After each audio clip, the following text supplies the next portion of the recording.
పసిడి ప్రియులకు good news. గడిచిన వారం రోజుల్లోనే 10 గ్రాముల బంగారం ధర 2,200 రూపాయల పైగా దిగొచ్చింది. గరిష్ట స్థాయి నుంచి గడిచిన వారం 10 రోజుల్లోనే 2,200 రూపాయలు తగ్గింది.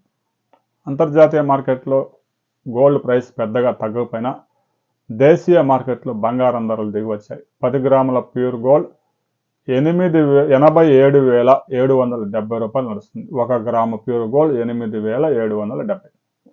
ఇక 22 క్యారెట్ల ఆర్నమెంట్ గోల్డ్ అయితే 80,330 రూపాయలు ఉంది. గడిచిన సెషన్లో కూడా శనివారం రోజు ఒకే రోజు 330 రూపాయలు తగ్గింది. రాబోయే రోజుల్లో కూడా బంగారం ధరలు మరింత దిగొచ్చే అవకాశం ఉంది. ఇక సిల్వర్ ధర అయితే దూసుకుపోతా ఉంది.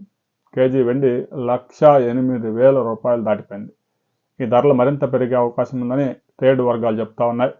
ఇక అంతర్జాతీయ మార్కెట్లో గోల్డ్ ప్రైస్ మనం ఒకసారి పరిశీలించినట్టయితే బంగారం ధర దూసుకుపోతూనే ఉంది. ఔన్స్ గోల్డ్ 2,911 దాటింది. మరో నెల రోజుల్లో $3,000 దాటిపోబోతా ఉంది. అదే కనుక జరిగితే బంగారం ధర మరొకసారి 10 గ్రాముల ప్యూర్ గోల్డ్ 90,000 దాటి రికార్డు సృష్టించే అవకాశం ఉంది. రాబోయే కొద్ది రోజుల్లో బంగారం ధరలు ఎటు ప్రయాణం చేయబోతా ఉన్నాయి, బంగారం ధరలు మరింత తగ్గుతాయా అనే వివరాలతో మరో వీడియోలో తెలుసుకుందాం.